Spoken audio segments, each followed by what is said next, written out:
हाँ 120 के अराउंड तो मैंने इंटरव्यूज दी होगी उस टाइम पे। मेरी ऐप बनाई एप्लीकेशन वेब पे लाई होगी, तो मेरे को था कि ये कंपनी से बेटर मेरी कंपनी मिल नहीं सकती, मैं जो भी करूँगा वो मिलियंस ऑफ यूजर्स यूज़ करेंगे। हालांकि जब मैंने स्विच किया था तब आई थिंक सो बहुत बेकार हालत थी मार्केट की। एचआर का क्वेश्चन रेज हुआ होगा उस चीज़ पे कि यार आपने ओनली 1 ईयर काम किया एफएनपी में, फिर आपको जॉब चेंज क्यों चाहिए, तो आपके रीजंस क्या रहते थे। फिर उसमें जब बैठते हो ना तो क्वेश्चंस ऐसे पूछे जाते हैं, आपने काम तो किया होगा बट आप भूल जाते हो उस टाइम पे कि भाई ये क्या गड़बड़ी हो रही है। इंटरव्यूज हो जाते थे बट क्योंकि मेरा नोटिस पीरियड लंबा था तो रिजेक्ट कर देते थे। आप 10 लाख कमा रहे हो और आप उनसे सीधा कहते हो कि मुझे 20 लाख चाहिए और आपका नोटिस पीरियड 90 डेज़ का है, तो कंपनी कहेगी ये 90 डेज़ में मेरे से 20 मांग रहा है, इसको पैसों का एक तो लालच है, और ये भाग जाएगा थोड़ी देर बाद। जब आप प्रोजेक्ट में जाते हो तो प्रोजेक्ट ट्रेनिंग मिलती है। एनपी में गए या फिर अमेरिकन एक्सप्रेस में गए, आपको कोई प्रोजेक्ट असाइन हुआ तो उस प्रोजेक्ट की आपको ट्रेनिंग फर्स्ट दी जाती है या फिर डायरेक्ट आपको काम असाइन कर दिया जाता है बस। तो आपका जब प्रोडक्ट बेस्ड कंपनी में आपने टारगेट बनाया था कि भाई मैं प्रोडक्ट बेस्ड कंपनी में जाने वाला हूँ,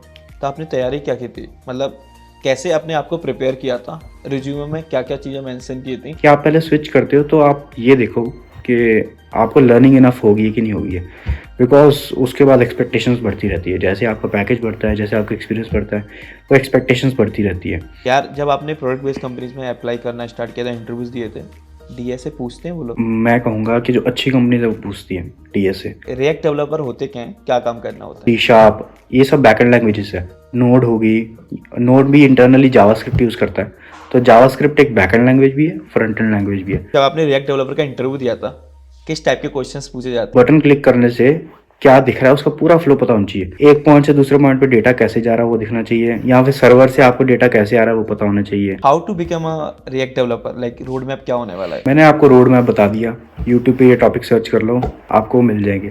एक प्रोडक्ट बेस्ड कंपनी में काम करने के क्या क्या एडवांटेज होते हैं? तो आप अच्छा पैकेज लेके जा सकते हो, अच्छा बाय द सेंस आप 50+ भी क्रॉस कर सकते हो, कोई इसमें लिमिट नहीं है। तो फाइनली हम रिएक्ट डेवलपर का पॉडकास्ट लेके आ गए हैं।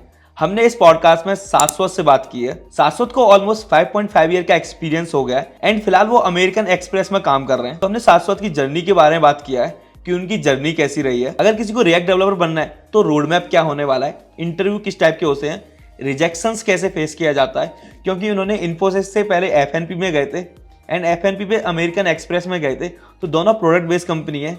अगर प्रोडक्ट बेस्ड कंपनी में जाते हो तो डीएसए पूछते हैं या नहीं पूछते, इंटरव्यू राउंड कितने होते हैं, क्या किसी इंटरव्यू में कोडिंग राउंड होता है या नहीं होता है, एंड उनकी कॉलेज जर्नी के बारे में बात किया है कि कॉलेज कहां से पास आउट किया है। ऐसे बहुत सारे क्वेश्चंस हमने इस पॉडकास्ट में कंप्लीट किए हैं। तो इस पॉडकास्ट को स्टार्ट करते हैं एंड शाश्वत से बात करते हैं। बट उससे पहले अगर आप इस पॉडकास्ट को देख रहे हो तो वीडियो को लाइक कर देना एंड चैनल पे न्यू हो तो चैनल को सब्सक्राइब कर देना। हाय शाश्वत, स्वागत है आपका हमारे यूट्यूब चैनल पे।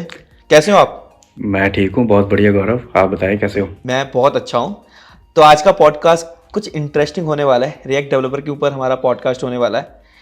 तो थोड़ा आपके बारे में जानेंगे, आपकी इंटरेस्टिंग जर्नी के बारे में जानेंगे कि आपने कॉलेज कहाँ से पास आउट किया एंड देन उसके बाद कौन सी कंपनी ज्वाइन की, फिलहाल कौन सी कंपनी में काम कर रहे हो, जो आपकी स्ट्रगल जर्नी है वो भी उसके बारे में हम बात करने वाले हैं।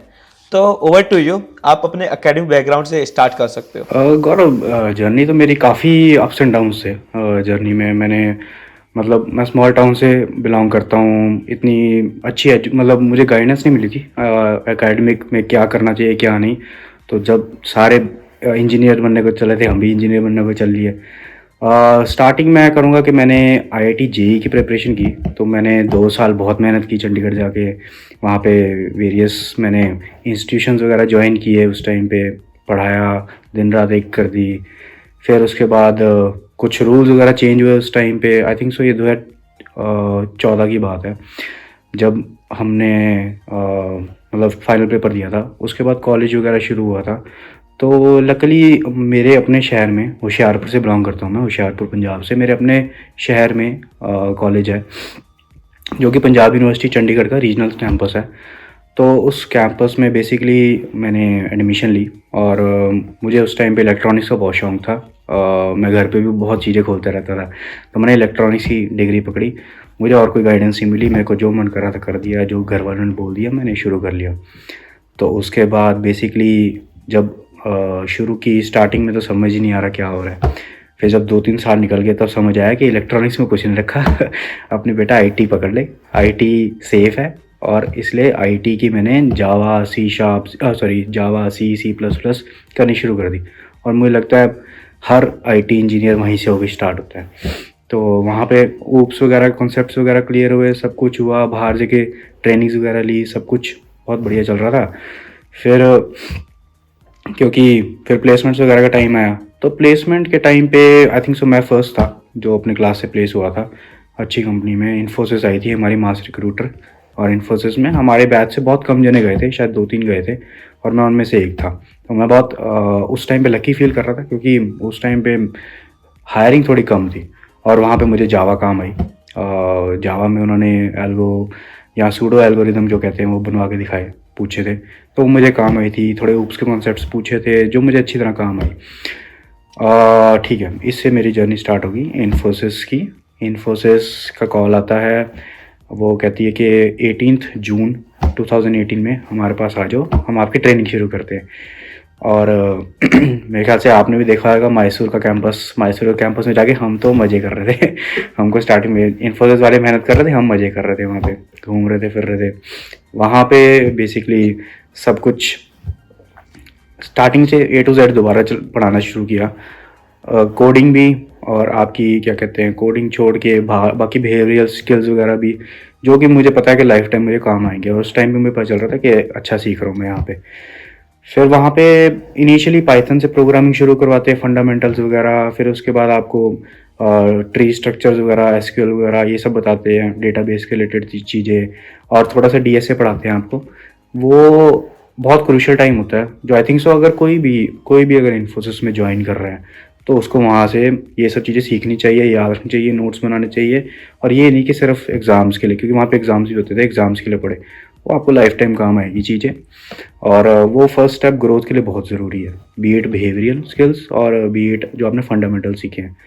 उसके बाद आप मानेंगे नहीं, मतलब उसके बाद बेसिकली जर्नी स्टार्ट हुई कि आपको एज अ डेवलपर प्रॉपर बनाया जाए। तो उसमें फुल स्टैक की तैयारी हुई गई मेरे पे। एसक्यूएल सर्वर सिखाया गया उस टाइम पे, एसक्यूएल सर्वर 2008 सीख रहा था मैं उस टाइम पे। उसके साथ बैक एंड में मैंने सी शार्प पे काम किया था डॉट नेट फ्रेमवर्क के साथ। और उसके बाद मेरा जो फ्रंट एंड था वो मेरा एंगुलर में था। मैंने रिएक्ट में नहीं शुरू किया था, मैंने एंगुलर जेएस से शुरू किया था। और एंगुलर जेएस मुझे, क्योंकि वो 2 साइडेड बाइंडेड है, वो यूनी डायरेक्शनल नहीं है, 2 वे बाइंडेड है, वो मुझे थोड़ी सी मुश्किल होती है। और इनिशियली बहुत कुछ मिल रहा था मुझे, तो मेरे को इंटरेस्ट तो था फ्रंट एंड में, बट मुझे उस टाइम पे एंगुलर पे ज़्यादा कोई इंटरेस्ट आया नहीं। तो किसी तरह करके हमने उनको बना दिया कैप्स्टोन प्रोजेक्ट, और मेरा बहुत अच्छा हुआ था उस टाइम पे। मैं झूठ नहीं बोलूँगा, शायद और 90+% ही थी, और शायद वहाँ पे उसका अवार्ड भी मिलता था, आपकी सैलरी हाइक होती थी।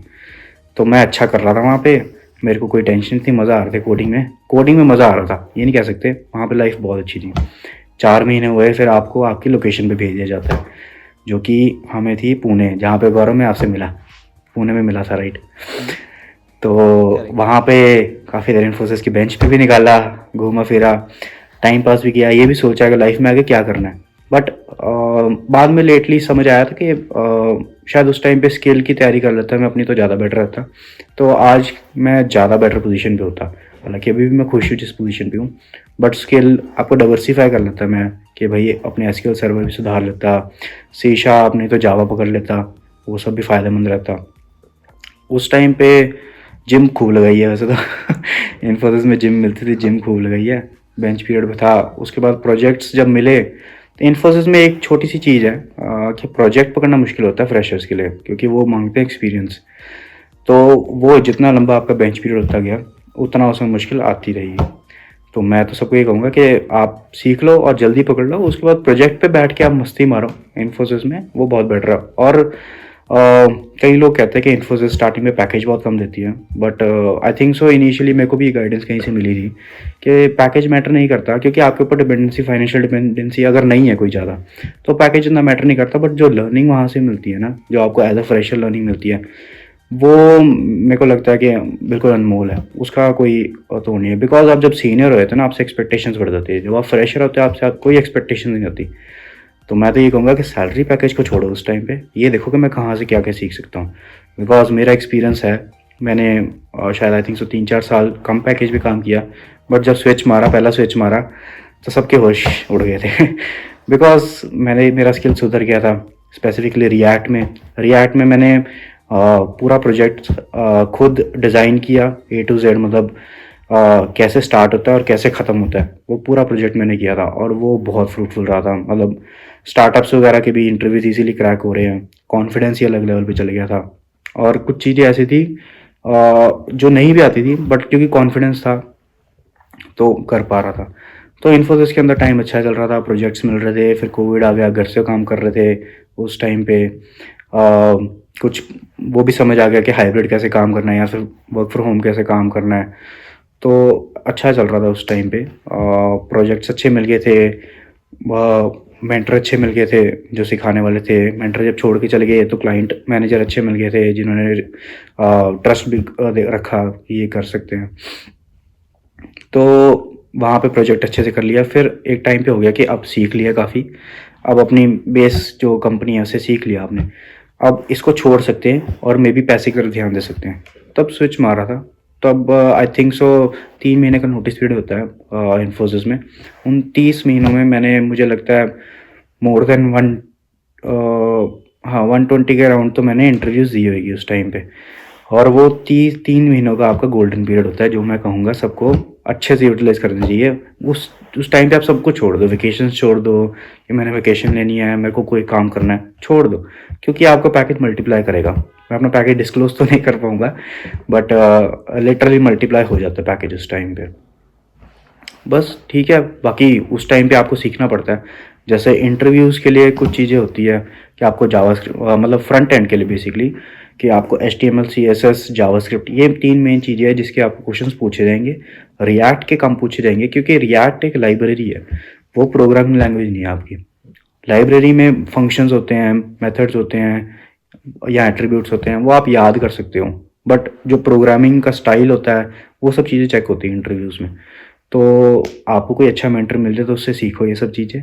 और उसके बाद जब आपको लगता है कि मैं हो गया, अब यहाँ से मुझे कुछ सीखने को नहीं मिलेगा और मेरे से पे बहुत कम है, आप स्विच कर दो। हाँ, फिर ऐसे स्विच करके मैं गया था फर्म्स एंड पेटल्स में, जो कि एक छोटी कंपनी थी, कांट से स्टार्टअप, बट एक छोटी कंपनी थी जिसका इंडिया में यूज़र बेस बहुत बड़ा है। गिफ्टिंग में आई थिंक सो नंबर 1 पे आती है फर्म्स एंड पेटल्स। और मेरे को एक अपॉर्चुनिटी थी कि मैं एज ए UI डेवलपर हूँ, मेरी बनाई एप्लीकेशन वेब पे लाइव होएगी, तो मेरे को था कि ये कंपनी से बेटर मुझे कंपनी मिल नहीं सकती। मैं जो भी करूँगा वो मिलियंस ऑफ यूज़र्स यूज़ करेंगे। और वहाँ पे एक चीज़ और मुझे पक्का पता था कि यहाँ पे लेटेस्ट टेक यूज़ हो रही है, जैसे कि वहाँ पे Next.js यूज़ हो रही थी। Next.js एक फ्रेमवर्क है जो इंटरनली रिएक्ट को यूज़ करता है। Next.js यूज़ हो रही थी वहाँ पे। जैसे डिज़ाइन स्टाइल से उनके पैराडिग्म थे, या फिर वो सब चीज़ें बिल्कुल लेटेस्ट टेक थी। वो चेक करते थे कि उनकी साइट कितनी हाईली ऑर्गेनिक लिस्टिंग में कितनी हाई है, मतलब बहुत सारी चीज़ें होती थी, उसके पीछे भी हमारा काफ़ी काम लगता था। तो वो अच्छी चीज़ थी, उससे बहुत कुछ सीखने को मिला। बट फिर एक टाइम पे जब टाइम आया कि यार अब सेटल हो जाते कहीं पे जाके, तो मैंने कहा कि अब कोई अच्छी कंपनी पकड़ लेते हैं जो हो, जहाँ पे ज़्यादा प्रेशर ना हो, ठीक ठीक हो, और वर्क लाइफ बैलेंस अच्छा बना रहे और पे ठीक मिल जाए। तो तब मैंने स्विच किया अमेरिकन एक्सप्रेस में। हालांकि जब मैंने स्विच किया था तब आई थिंक सो बहुत बेकार हालत थी मार्केट की, बट मेरे को ठीक स्विच मिल गया था। और मैं अमेरिकन एक्सप्रेस में अच्छा काम कर रहा हूँ, प्रोजेक्ट्स मिल रहे हैं, थोड़ा सीनियर हूँ तो मैं एडवाइस भी दे पा रहा हूँ, और अभी फ़िलहाल रेटिंग भी अच्छी आ रही है मेरी तो यहाँ पे आके मैं काम करके खुश हूँ। मुझे एक चीज़ बताइए, जब आपने FNP से अमेरिकन एक्सप्रेस में चेंज किया था, तो कितने ईयर का एक्सपीरियंस आपको हो गया था FNP में? मतलब आपने कितने ईयर आपने दिया था उसमें FNP में? FNP में एक्चुअली मतलब वैसे तो कंपनी बहुत अच्छी है वहाँ पे। FNP में काम एक नंबर है। और मेरा रीज़न कुछ और था, क्योंकि वहाँ पे, क्योंकि छोटी कंपनी है तो आपका बॉस का बॉस ऑलमोस्ट CTO बन जाता था, तो बेसिकली आपके ऊपर पॉइंट हो जाते थे अगर आप हफ्ता 2 हफ्ता काम थोड़ा ढीला चल रहा है या कुछ भी हो। तो मेरे को था कि मैं थोड़ा रिलैक्स करूँ, इसलिए मैंने आई थिंक सो विदिन 1 ईयर मैंने स्विच मार लिया था वहाँ से। मेरे हाँ 1 साल से ज़्यादा नहीं हुआ लगा था मेरा वहाँ पे। अमेरिकन एक्सप्रेस में या फिर अदर कंपनीज में अप्लाई कर रहे थे, तो आपको डिफिकल्टीज तो आई होंगी, क्योंकि HR का क्वेश्चन रेज हुआ होगा उस चीज़ पे कि यार आपने ओनली 1 ईयर काम किया FNP में, फिर आपको जॉब चेंज क्यों चाहिए? तो आपके रीजंस क्या रहते थे? आपने क्या माइंडसेट बना रखा था कि मुझे क्या बोलना है, और मेन इशू क्या था कि कहाँ इशू आ रहा है जॉब प्रोफाइल अच्छी नहीं थी, या फिर कंपनी की पॉलिटिक्स थी, या फिर छोटी कंपनी थी तो लगता था यार मैं बहुत ज़्यादा टारगेट हो रहा हूँ, वर्क लाइफ बैलेंस भी नहीं है, इसीलिए एक जॉब चेंज चाहिए, या फिर एक रहता है कि यार मैंने जो सीखना था इस कंपनी से वो मैंने सीख लिया, अब मुझे जॉब चेंज चाहिए।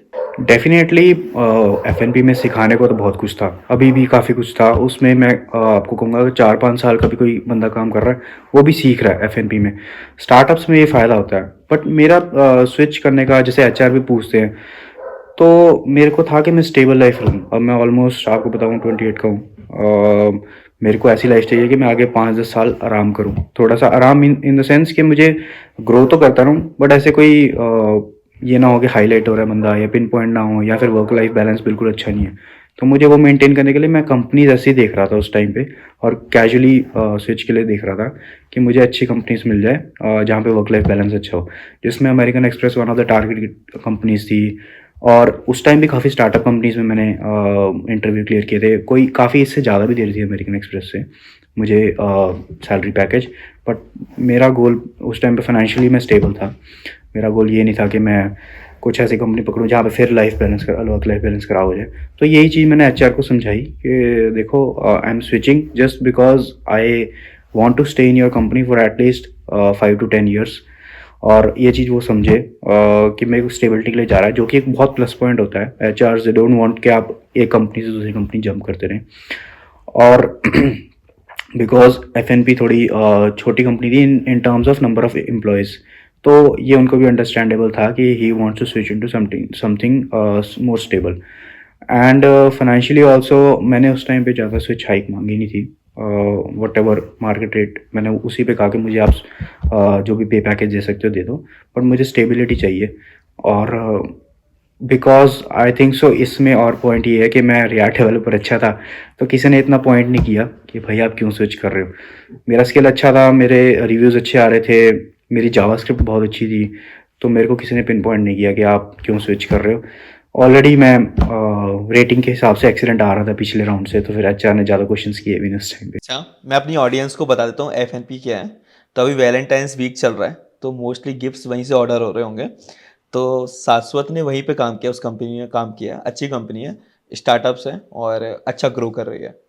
तो अभी आप सर्च कर सकते हो एफ तो आपको पता चल जाएगा एफ के बारे में। जब आपने इन्फोसिस से एफ में चेंज किया था तो उस ड्यूरेशन में आपने 120 इंटरव्यूज दिए थे, हाँ। राइट? यार मतलब आपको कभी ये नहीं लगा मैं डिमोटिवेट हो रहा हूँ कि यार 120 इंटरव्यूज देना बहुत बहुत हार्ड होता है यार? मतलब मैं कोई बंदा ना नॉर्मली 10 इंटरव्यू दे देना, उसे लगता है कि भाई मैंने क्या कर दिया। 120 इंटरव्यूज देना ना सिलेक्ट, क्योंकि भाई आपने 120 इंटरव्यूज दिए इसका मतलब आप सिलेक्ट नहीं हो पा रहे हो, तो वो बहुत टफ टाइम होता है यार। देखो सी होता है क्या ना, आपने किसी भी टेक्नोलॉजी में काम किया, बट जब हम इंटरव्यूज में जब बैठते हो ना, तो क्वेश्चंस ऐसे पूछे जाते हैं, आपने काम तो किया होगा बट आप भूल जाते हो उस टाइम पे कि भाई ये क्या गड़बड़ी हो रही है।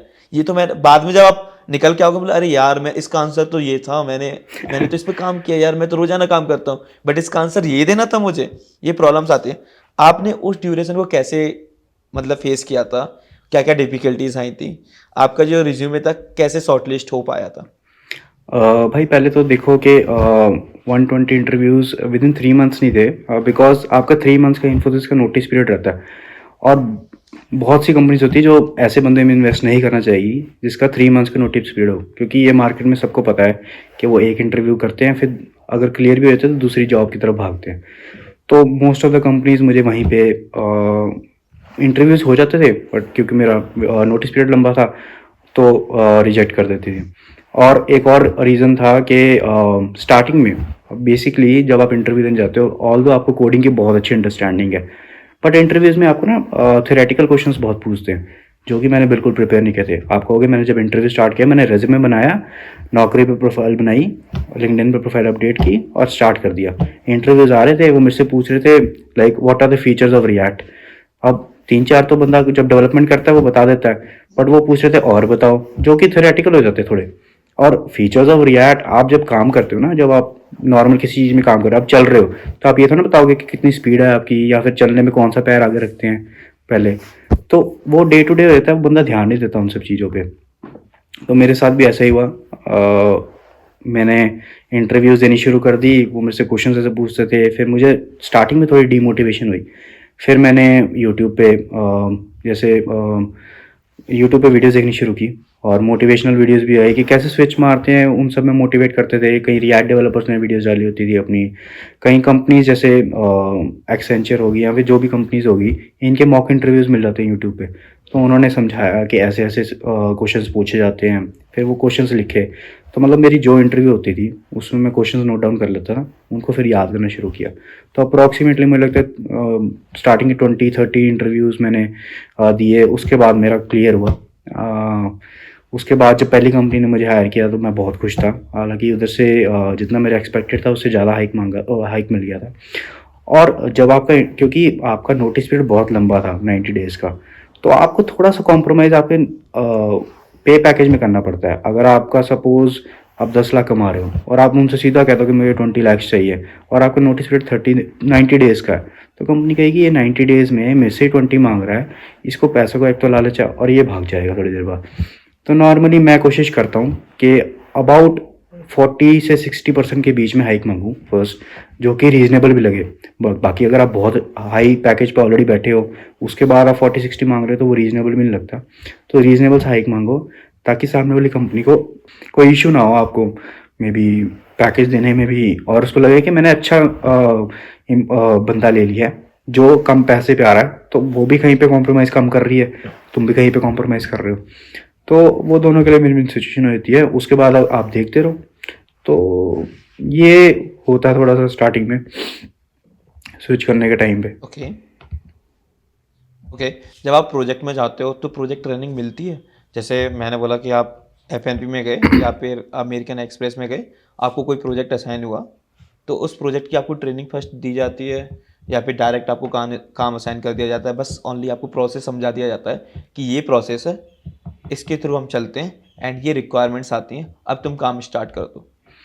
यहीं पे ना आपको फिर से मैं बताऊंगा, जैसे डिपेंड करता है, अगर आप सीनियर हो या फिर आप फ्रेशर हो या जूनियर हो डेवलपर।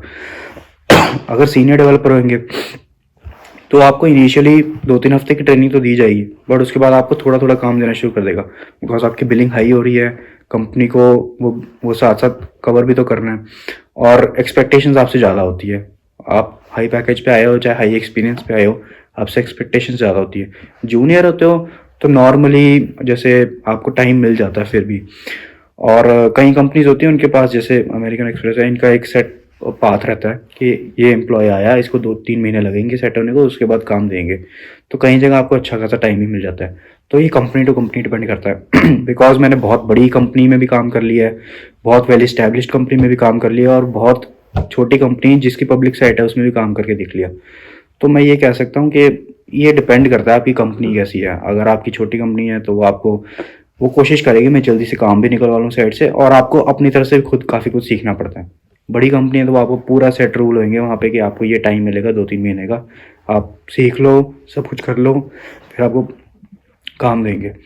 और कई कंपनीज में ऐसे भी होता है कि आपको छोटा सा ज़्यादा, जैसे इन्फोसिस में कई प्रोजेक्ट्स ऐसे भी आए थे जो मेंटेनेंस पे थे, तो आपको बग फिक्सेस वगैरह करने थे, तो उस टाइम पे वो वाला काम आपको इजीली कर सकते हो। तो डिपेंड करता है कैसी कंपनी है, कैसा काम कर रही है वो, और क्या आपसे एक्सपेक्टेड है। ओके जैसे आपने इन्फोसिस से एफएन में चेंज किया था और अमेरिकन एक्सप्रेस में चेंज किया था, दोनों प्रोडक्ट बेस्ड कंपनी है, अच्छी कंपनी है काफ़ी। तो आपका जब प्रोडक्ट बेस्ड कंपनी में आपने टारगेट बनाया था कि भाई मैं प्रोडक्ट बेस्ड कंपनी में जाने वाला हूँ, तो आपने तैयारी क्या की थी? मतलब कैसे अपने आप को प्रिपेयर किया था? रिज्यूमे में क्या क्या चीज़ें मेंशन की थी, एंड आपको वो डिफ़िकल्टीज़ कैसे आई थी? और मेरे ऑडियंस को क्या सजेस्ट करोगे कि जो आपने गलती की थी वो आप मत करो? भाई मैंने स्टार्टिंग में जब इन्फोसिस से स्विच कर रहा था एफएनपी में, तब मैंने बिल्कुल नहीं सोचा था कि मैं कौन सी कंपनी में जाऊंगा, कैसी कंपनी होनी चाहिए, प्रोडक्ट कंपनी होनी चाहिए, सर्विस कंपनी होनी चाहिए। क्योंकि स्टार्टिंग में मेरा सिर्फ ये था कि मुझे वो ब्रेक मिल जाए कहीं से, कि मैं 90 डेज़ के नोटिस पीरियड में आ जाऊँ, मेरे को पहला ऑफर मिल जाए और मैं नोटिस पीरियड डाल दूँ अपनी कंपनी में। और जब उसके बाद पहला ब्रेक आ गया मेरे पास, तब मेरे को था कि इसको इंक्रीज़ कैसे करूं पैकेज, बिकॉज मैंने बहुत हाई होप नहीं रखी थी पहले ब्रेक से। तो मेरे को था कि कैसे इंक्रीज़ करूं, ऑल्दो मैं लोग गंदी प्रैक्टिस करते हैं, उस टाइम मुझे भी किसी ने गाइड किया था जो मुझे अब गंदी लगती है, कि आप पैकेज इंक्रीज करवा के किसी छोटी कंपनी से फिर पुरानी अच्छी कंपनी में चल जाओ कि मुझे हाइक दे दो। जो कि लोग करते हैं, ठीक है, मैं पर प्रमोट नहीं करता इसको, बिकॉज एचआर का भी उसमें काफ़ी प्रॉब्लम्स आती हैं उनकी साइड से भी। और उस टाइम पे आप जैसे कंपनी स्विच कर रहे हो, ठीक है, अगर आप उस टाइम पे आप एक पैकेज पे पहुंच जाए जहाँ पे आपके फाइनेंसिस मैच कर रहे हैं, उसके बाद मैंने सोचना शुरू किया कि मैं अब कोई अच्छी कंपनी देखता हूँ जहाँ पे मेरी लर्निंग हो। तो फर्स्ट मेरे को था कि मेरा पैकेज, क्योंकि मेरा पैकेज अच्छा हो जाए, फिर सेकेंडरी पॉइंट था कि मेरी वहाँ पे लर्निंग अच्छी हो, और उसके बाद जब ये दोनों मैच हो जाती है कि आपको लर्निंग वाली कंपनी भी अच्छी मिल गई, फिर आप उसमें से फिल्टर आउट करते हैं कि इसमें से बेस्ट कंपनी कौन सी है, इसका वर्क कल्चर अच्छा हो। क्योंकि मैं यंग था, मेरे को इतना स्टेबिलिटी का इतना नहीं था कि मैं आगे जाके एक और स्विच में स्टेबिलिटी ढूंढ सकता हूँ। तो मेरे को था कि काम भी अच्छा मिल जाए, पैकेज भी अच्छा मिल जाए, और मैं खुश हूँ। तो उस टाइम पे काफ़ी कंपनीज में इंटरव्यू दी, काफ़ी कंपनी के मेरे पास ऑफर लेटर्स आए, उसमें फिर एंड में शॉर्ट लिस्ट किया, ये कंपनी मेरे लिए बेस्ट है। तो मैंने देखा जब एक लेवल का फाइनेंस मेरे मैच हो गए, उसके बाद देखा कि कौन सी कंपनी मुझे बेस्ट लर्निंग एक्सपीरियंस दे रही है। तो एफ एन पी उस टाइम पे मैंने इसलिए चूज़ की थी क्योंकि एफ एन पी है एक पब्लिक साइट, और आपके इंटरनल साइट्स और पब्लिक साइट्स में बहुत डिफरेंस होता है।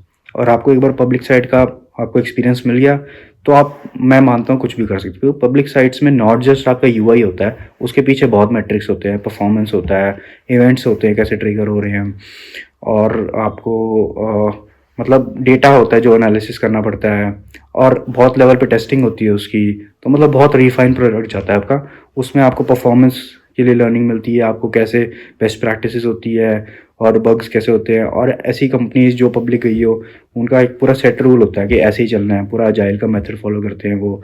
तो वो सब चीज़ें बहुत हेल्प करती है उस टाइम पे। और मैं यही सजेस्ट करूँगा कि जब आप पहला स्विच करते हो ना, जो मेरे को भी किसी ने गाइडेंस दी थी, कि आप पहले स्विच करते हो तो आप ये देखो कि आपको लर्निंग इनफ होगी कि नहीं होगी है। बिकॉज उसके बाद एक्सपेक्टेशंस बढ़ती रहती है, जैसे आपका पैकेज बढ़ता है, जैसे आपका एक्सपीरियंस बढ़ता है, वो एक्सपेक्टेशंस बढ़ती रहती है। और कंपनी थोड़ी ऐसी चूज़ करो जिसमें आप फ्यूचर देखो अपना, ये नहीं कि आप सिर्फ पैकेज ही देख रहे हो, आप लर्निंग नहीं देख रहे, या कंपनी का फ्यूचर नहीं देख रहे, या कंपनी कैसे ट्रीट कर रही है एम्प्लॉयज़ को वो नहीं देख रहे।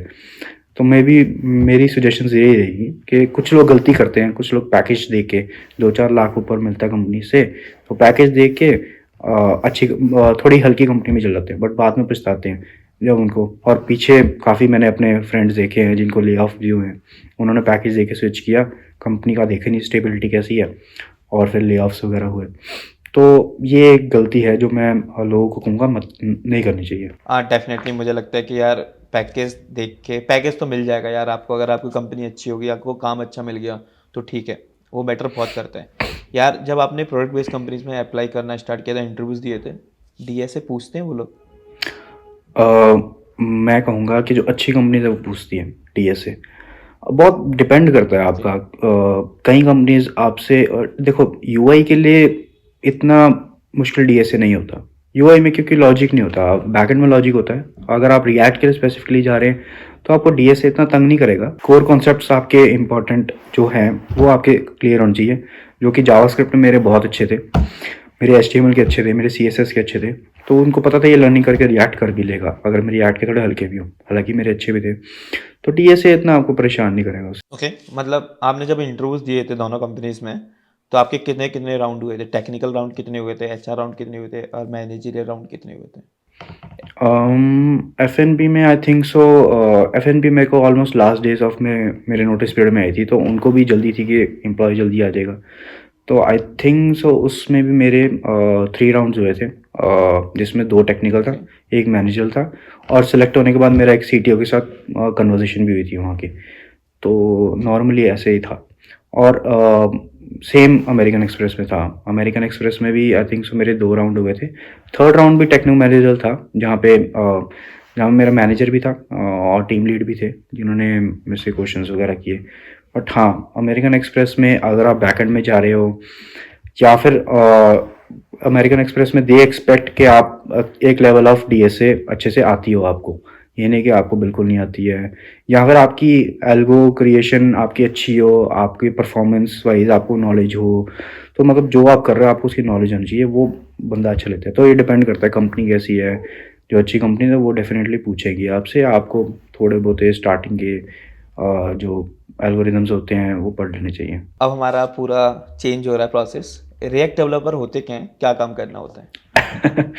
भैया तो पहले पूछना चाहिए था। रिएक्ट डेवलपर यार, देखो आपका आजकल हम वेबसाइट चलाते हैं बेसिकली। तो वेबसाइट्स पे नॉर्मली आप जो देखते हो वो HTML CSS होती हैं, और जो उसमें डायनेमिक चीज़ें होती है, जैसे आपने बटन क्लिक किया तो कुछ हो गया, उसके बाद वो जावास्क्रिप्ट करता है। और अगर हम नॉर्मली देखे जाओ तो ये 3 लैंग्वेज होगी, एक HTML, CSS और जावास्क्रिप्ट। ये तीनों आपको सफिशिएंट है एक वेबसाइट बनाने को। इसमें बाकी इसके बाद लाइब्रेरीज आती है, फ्रेमवर्क आते हैं, जैसे एंगुलर हो गया या रिएक्ट हो गया। ये हेल्प करते हैं आपको कि आप कोड लिखो इनकी लैंग्वेज में, फिर ये कन्वर्ट करते हैं HTML CSS जावास्क्रिप्ट में। तो बेस आपका HTML CSS जावास्क्रिप्ट ही है, उसके ऊपर ये पैकेज की तरह काम करते हैं। रिएक्ट एक्चुअली एक लाइब्रेरी है। लाइब्रेरी मतलब कि इसमें कुछ फंक्शंस वगैरह आते हैं, ये पूरा आपको फ्रेमवर्क नहीं बना के देते। अब फ्रेमवर्क क्या होता है? फ्रेमवर्क बेसिकली होता है कि आपका फोल्डर स्ट्रक्चर मान लो, जिसके अंदर आपकी फोल्डर्स बनेंगे कि ये आपका पब्लिक फोल्डर है जिसके अंदर इमेजेस होगी, ये आपका सोर्स है, इसके अंदर आपके सारे फंक्शंस होंगे। तो ये फ्रेमवर्क नहीं है, ये लाइब्रेरी है रिएक्ट। एंगुलर कंपैरेटिवली एक लाइब्रेरी फ्रेमवर्क था जो पूरा आपको फोल्डर स्ट्रक्चर बना के देता था।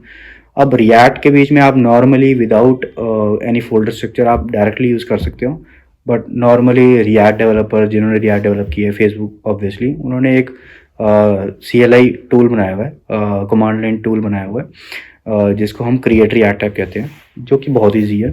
नॉर्मली अगर किसी UI डेवलपर ने शुरू करना है तो क्रिएट रिएक्ट ऐप से शुरू कर सकते हैं। उनका कमांड होता है NPX क्रिएट रिएक्ट ऐप करके, और उसके ऐप नेम दे दो तो उसे आपको प्रॉपर वो फोल्डर स्ट्रक्चर बना दे देता है। तो ये क्रिएट रिएक्ट ऐप एक फ्रेमवर्क है जो नेसेसरी लाइब्रेरी जिसको डाउनलोड कर देता है आपको उस टाइम पे NPM से। तो उसके बाद अब आपको रिएक्ट क्यों बेनिफिशियल है बाकियों से, क्योंकि फर्स्ट ऑफ ऑल मैंने आपको बता दिया कि रिएक्ट एक लाइब्रेरी है, तो ये ऑब्वियसली फ्रेमवर्क से लाइट वेट रहती है। और क्रिएट रिएक्ट ऐप भी मिनिमल लाइब्रेरीज को इंस्टॉल करती है, तो ये ऑब्वियसली एंगुलर से बहुत लाइट वेट थी। और ये काफ़ी फास्ट है बिकॉज इनके मैनिपुलेशंस होते हैं। अब जावा, जैसे आपको बताया, बटन क्लिक पे कुछ चेंजेस हो रहे हैं, जावास्क्रिप्ट में करने जाओगे आपको बहुत सारे लाइन ऑफ कोड लिखने पड़ेंगे। रिएक्ट उसको थोड़ा इजी बना देता है, और रिएक्ट बैकएंड पे कुछ परफॉर्मेंस ऑप्टिमाइजेशन करता है जिससे आपको ये सब चीज़ें फास्ट हो जाए। फिर रिएक्ट बेसिकली किसी भी रेस्ट API को यूज़ कर सकते हैं आप रिएक्ट के बीच में, बेस्ड ऑन अदर लाइब्रेरीज। तो रिएक्ट उसमें भी अच्छा है।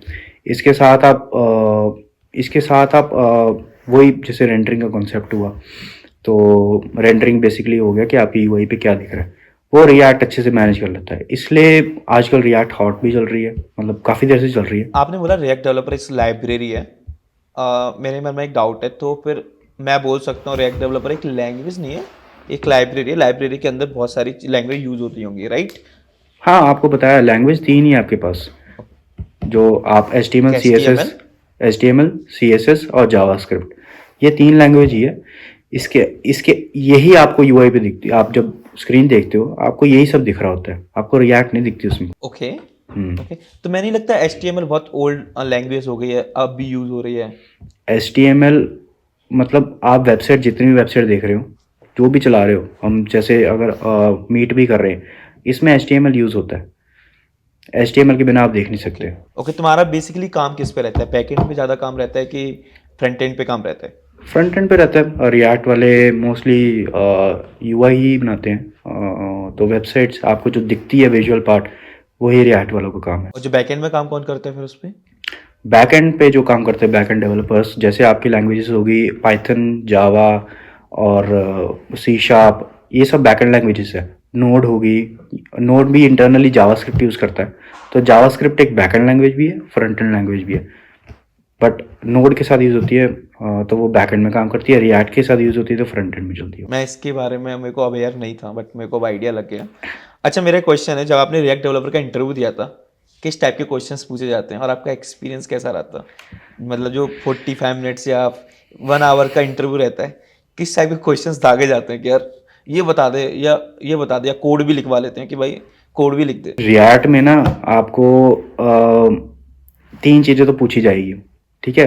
मैंने आपको जैसे बताया रिएक्ट लाइब्रेरी है, रिएक्ट डेवलपर एक रिएक्ट लाइब्रेरी पे काम करने वाला बंदा है, बट उसको क्वेश्चंस जावास्क्रिप्ट के, HTML के, CSS के पूछे ही जाएंगे। तो ये आपकी ये 3 चीज़ें स्ट्रांग होनी चाहिए। HTML CSS फिर थोड़ा हल्का लिया जाता है, जावास्क्रिप्ट बहुत कोर पूछा जाता है। और जावास्क्रिप्ट में अब मैं कुछ कंपनीज ऐसे होती है कि जावास्क्रिप्ट का पूरा एक राउंड रखती है, एक रिएक्ट का राउंड रखती है। उस जावास्क्रिप्ट के राउंड में आपसे हर चीज़ पूछी जाएगी रिएक्ट की, जावास्क्रिप्ट की, जो नॉर्मली आपको दिखती है। जैसे कि कॉन्सेप्ट्स होते हैं कि आपका होस्टिंग क्या होती है, या फिर आपके क्या कहते हैं, मेरे दिमाग में नहीं आ रही चीज़ें, क्लोजर्स क्या होते हैं और करिंग फंक्शंस क्या होते हैं। तो ये सब हमको रिएक्ट में हम मतलब यूज़ करते थे, बट जब मैंने इंटरव्यू देना शुरू किया मैंने कहा अच्छा इसका ये नाम होता है, ये टेक्निक का ये नाम होता है।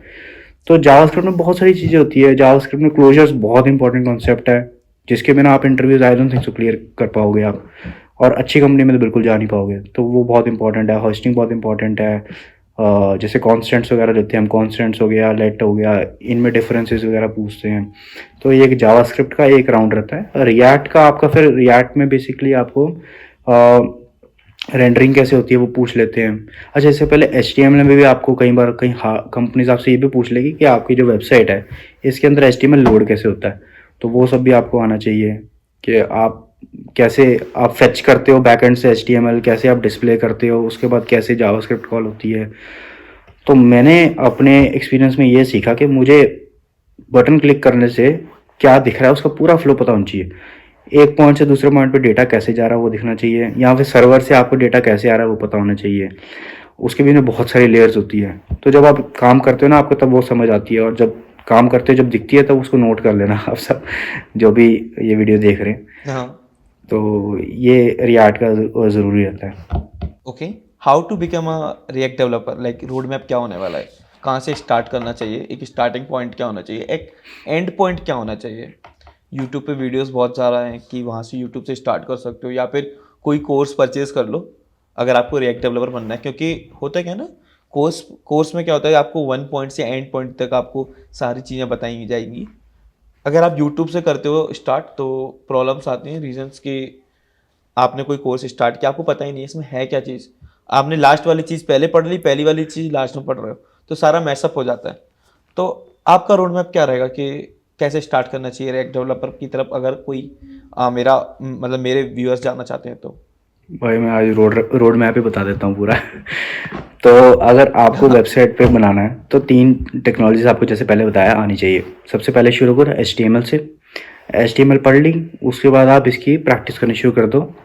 आप HTML शायद 6 आ चुकी है अब, मैं भी थोड़ा आउटडेटेड हो गया क्योंकि रिएक्ट में मोस्टली काम करते हैं हम। तो HTML पे आप सीखना शुरू कर दो, HTML का आप प्रैक्टिस करनी शुरू कर दो। फिर HTML के अंदर CSS डालनी शुरू कर दो, CSS पढ़ के ये दोनों जब हो जाएगी तो उसके बाद आप जावास्क्रिप्ट करनी शुरू कर दो। जावास्क्रिप्ट आपको पूरी नहीं करनी है, जावास्क्रिप्ट के बेसिक्स करने हैं कि आपको कैसे जावास्क्रिप्ट में वेरिएबल्स कैसे डिक्लेयर करते हैं, फंक्शंस कैसे बनाते हैं, इंपोर्ट्स कैसे करते हैं दूसरी फाइल से, और एक्सपोर्ट्स कैसे करते हैं, ये सब चीज़ें पढ़नी है।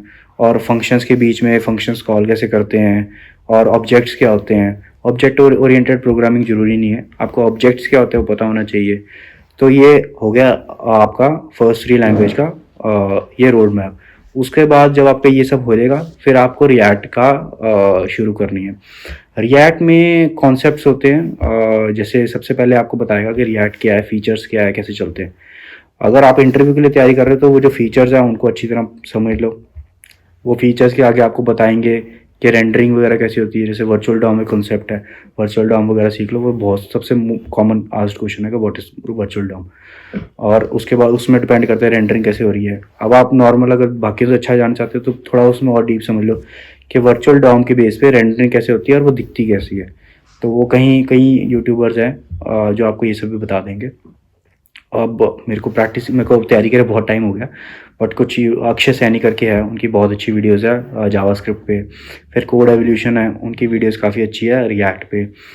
और जब आप ये सब सीख लोगे उसके बाद आप रिएक्ट के कॉन्सेप्ट्स पे आओगे, जैसे स्टेट्स हो गई, प्रॉप्स हो गए, और पेरेंट चाइल्ड का रिलेशनशिप कैसे होता है। फिर उसके बाद आपको आते हैं कि लाइफ साइकिल मेथड्स आते हैं। लाइफ साइकिल मेथड्स क्या होते हैं, उससे इससे पहले आपको वैसे फंक्शन बेस्ड कंपोनेंट्स आएंगे, क्लास बेस्ड कंपोनेंट्स आएंगे, उन सब का सीख लो। फिर उसके बाद जब आप ये सब कर लोगे उसके बाद आपको, क्योंकि आजकल हम फंक्शनल कंपोनेंट्स यूज़ करते हैं, तो आप हुक्स वगैरह सीख सकते हो। जब आपका इतना हो गया, आप प्रैक्टिस करनी शुरू कर दो साथ साथ। उसके बाद आप फ्लो देखना शुरू कर दो कि आपका फ्लो कैसे फ्लो जा रहा है। और ये समझना शुरू कर दो कि रिएक्ट में हम लिख तो लेते हैं, बट ये HTML CSS ज़्यादा तो दिखता नहीं है, तो वो कन्वर्ट कैसे होता है, बैकएंड में क्या क्या चीज़ें हो रही है, वो थोड़ा थोड़ा एडवांस लेवल पे आ जाएगा। फिर रिएक्ट के एडवांस कॉन्सेप्ट्स भी आते हैं जो कि आप देख सकते हो, मे बी कि आपको ऑप्टिमाइजेशन कैसे करनी है, वो सब चीज़ें। बट अभी तक आप रिएक्ट के एप्लीकेशन बना दोगे, इतने में आपका कंप्लीट है। अब इससे एडवांस जाना है तो उसके बाद और लाइब्रेरीज आती है, जैसे Next.js आती है, वो सर्वर साइड रेंडरिंग करती है, वो सब सीख सकते हो। ठीक है, उसके आगे अगर आपने उससे भी आगे जाना है कि आपने नहीं मैंने तो फाड़ देना आगे जाके, तो आप कुछ डिप्लॉयमेंट्स वगैरह का देख सकते हो कि मैं कुछ डिप्लॉय कहाँ कर सकते हैं, इसका कंटेनर्स कैसे कर सकते हैं, कुबरनेटिस वगैरह, ये सब आपने एप्लीकेशन तो बनानी, बट उसको यूज़ कैसे करना है वो सब चीज़ों में जा सकते हो आप। फिर आई थिंक सो अभी स्टार्टिंग के लिए इतना बहुत रहेगा। ओके, मतलब आपका कहने का मतलब अगर आप यूट्यूब वगैरह से भी सीख लोगे, एक बात पता चल जाएगा, तो आप स्टार्ट कर सकते हो। जरूरी नहीं है कोई कोडिंग आपको, मतलब कोई कोर्स परचेज करना है इसके लिए, राइट? मैंने आपको रोड मैप बता दिया, यूट्यूब पे ये टॉपिक सर्च कर लो, आपको मिल जाएंगे। और हाँ, रिएक्ट में एक रिडक्स का कॉन्सेप्ट बहुत इंपॉर्टेंट होता है जो कि लोग पूछते हैं, इंटरव्यूज़ में पूछते हैं। तो आई थिंक सो कोड एवोल्यूशन पे आपको उसकी, या प्रोग्रामिंग विद मॉश, इनकी वीडियोस भी काफ़ी अच्छी है। मैंने यहीं से देख के सीखा है, मैंने कोई कोर्स नहीं लिया था। और बाकी जो आप प्रैक्टिस करते हो, आपको प्रैक्टिस में नई नई चीज़ें दिखती है। और यही सब चीज़ें आप इंडिविजुअली आप सर्च करके आप यूट्यूब पे देख लो, और वो उन्होंने बहुत अच्छी बताई होती है। या फिर एक कोर्स ले लो, बड़ा कोर्स, जिसमें आप फंस जाओगे। आई थिंक सो कि आपको अब यही देखना पड़ेगा, नहीं तो आपको कहीं और से समझ नहीं आएगा। तो अब अगर आप टॉपिक्स देख देख के कर सकते हो तो वो बहुत बेटर रहेगा, मेरे को लगता है कॉस्ट इफेक्टिव भी रहेगा। एक प्रोडक्ट बेस्ड कंपनी में काम करने के क्या क्या एडवांटेज होते हैं? मतलब आपको क्या लगता है, जैसे आपने सर्विस बेस्ड कंपनी में काम किया, एक प्रोडक्ट बेस्ड कंपनी में काम कर रहे हो, तो आपको क्या लगता है क्या क्या एडवांटेज हैं यार प्रोडक्ट बेस्ड कंपनी में? प्रोडक्ट बेस्ड कंपनीज आप पे पैसा खर्चती है सबसे बढ़िया। तो मतलब अगर आप पे पैसा खर्च रही है, आपको खुश रखेगी वो। ये सर्विसेज कंपनीज में कई बार मिसिंग है, बट सर्विसेज कंपनी का फ़ायदा होता है, अगर आपने सपोज आपको आउट ऑफ इंडिया जाना है, तो सर्विसेज कंपनीज में अपॉर्चुनिटी मिल जाती है जो प्रोडक्ट बेस्ड कंपनीज में आपको नहीं मिलेगी। तो और ये तो गौरव खुद बता सकते हैं गौरव खुद पहले इन्फोसिस में काम किया है, अब अच्छी कंपनी में काम, अब प्रोडक्ट बेस में कर रहे हैं। तो आपको डिफरेंस पता चलता है कि आप सर्विसेज में कर रहे हो, आप पैसा लग रहा है या नहीं लग रहा, या फिर प्रोडक्ट में कर रहे हो आप लग रहा है या नहीं लग रहा। बाकी आजकल सर्विसेज कंपनीज भी बहुत करती है अपने एम्प्लॉयज़ के लिए, और मैं ये नहीं करता कि सर्विसेज कंपनीज नहीं करती, बट मैंने जब सेकंड स्विच मारने की सोचा था, तो मैंने यही सोचा था कि प्रोडक्ट बेस्ड कंपनी में ही जाऊँगा, सर्विस कंपनी में अब नहीं जाऊँगा मैं। हाँ, जब एक बार मन बन जाता है ना कि यार इससे अच्छा तो कहीं और मिलेगा नहीं, तो ऐसा करते हैं, इसी लाइन में जाते हैं। होता है ये, एक्चुअल में होता है। जब एक बार तुम एक अच्छी कंपनी में पहुंच जाते हो, एक प्रोडक्ट बेस्ड कंपनी, जो कि मुझे लगता है कि हाँ पैसा काफ़ी खर्च होता है और आपको वर्क लाइफ बैलेंस ही मिलती है, और एक इन्वायरमेंट भी काफ़ी अच्छा मिलता है, और बेनिफिट्स भी बहुत ज़्यादा होते हैं। ये एक्चुअल में होता है।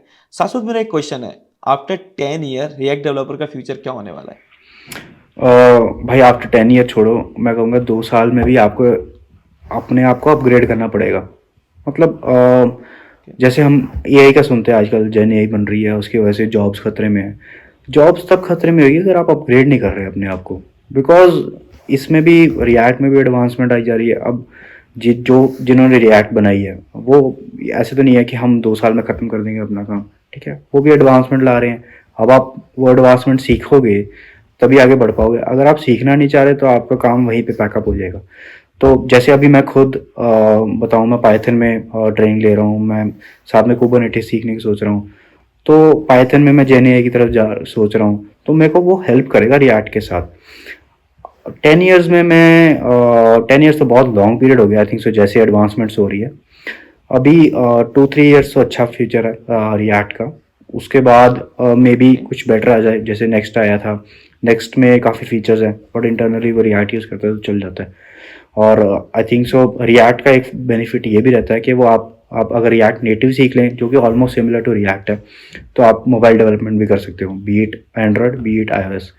तो रिएक्ट का अभी 2-3 साल तो फ्यूचर है, उसके बाद आपको अपग्रेड करना पड़ेगा। अगर मैं पैकेज की बात करता हूँ कि रिएक्ट डेवलपर का पैकेज सर्विस बेस्ड कंपनी में एंड प्रोडक्ट बेस्ड कंपनी में कितना हो जाएगा आफ्टर 5 ईयर, कंपनी चेंज करता रहे, एक दो कंपनी चेंज कर दे तो। रिएक्ट डेवलपर का देखो, रिएक्ट डेवलपर इस वक्त मार्केट में बहुत सारे हैं, उसका मैं फैक्ट डिनाई नहीं करता। बट अगर आप में कुछ डिफरेंस है तो आप अच्छा पैकेज लेके जा सकते हो। अच्छा बाय द सेंस आप 50+ भी क्रॉस कर सकते हो, कोई इसमें लिमिट नहीं है। बट अगर आप कुछ नहीं करना चाह रहे कुछ खास, तो मे बी 10 भी बहुत है। तो इसकी बहुत वाइड रेंज है, आप पे डिपेंड करता है आप कितनी अच्छी तरह आते हो, आपको कितने अच्छे कॉन्सेप्ट्स हैं। रिएक्ट से हट के वेब डेवलपमेंट के कॉन्सेप्ट्स आपके कितने क्लियर है। Thank you so much. हम इस पॉडकास्ट की एंडिंग यहाँ पे करते हैं। एंड शाश्वत, आपसे बात करके सच में बहुत अच्छा लगा। हमने रिएक्ट डेवलपर के बारे में जानकारी ली, होते क्या है, इनसाइट्स बहुत सारे पता चला, और आपकी जर्नी के बारे में बात की हमने। काफ़ी इंस्पायरिंग जर्नी रही है। डेफिनेटली हमारी ऑडियंस को आपकी जर्नी से काफ़ी इंस्पिरेशन मिलने वाली है, जो कि अपने फ्यूचर देखना चाह रहे हैं रिएक्ट डेवलपर में। और बहुत सारे लोग हैं जो सर्विस बेस्ड कंपनी में काम कर रहे हैं एंड चाहते हैं कि मैं प्रोडक्ट बेस्ड कंपनी में जाऊं, लेकिन एक मन में डाउट रहता है यार, सर्विस बेस्ड कंपनी से प्रोडक्ट में जाना डिफिकल्टीज कितनी होती है। नोटिस पीरियड पे आपने कंपनी चेंज की, इतने सारे रिजेक्शंस देखे, उसके बावजूद भी आपने एक अच्छी कंपनी, एक डिसेंट कंपनी में इंटरव्यू दिया, वहाँ पे आपने जॉब की, उसके बाद अभी आप अमेरिकन एक्सप्रेस में भी काम कर रहे हो। डेफिनेटली हमारी ऑडियंस को इससे बहुत सारी चीज़ें सीखने को मिलने वाली हैं। Once again thank you so much Shashwat, हमारे चैनल पर आने के लिए। Thank you Gaurav. Last time मैं बस ये कहना चाहूँगा कि आप स्किल पे फोकस करो। पैकेज, पैसा, अच्छी कंपनी सब आएगी, स्किल पे फोकस करो, ये अपना प्रोसेस है। बाकी थैंक यू गौरव, मैं आपकी ऑडियंस को समझा सका, और मैं भी बहुत प्राउड फील कर रहा हूँ इसमें कि कोई अगर इससे कोई भी लर्निंग लेके जाए। या thank you so much once again Shashwat. And guys, one more thing, मैं शाश्वत की लिंक्डइन आईडी डिस्क्रिप्शन में मेंशन कर दूंगा। अगर आपको कोई भी डाउट होता है तो शाश्वत से कनेक्ट कर सकते हैं एंड इस वीडियो के नीचे कमेंट कर सकते हैं। मिलते हैं गाइस नेक्स्ट वीडियो में नए टॉपिक के साथ, तब तक के लिए बाय।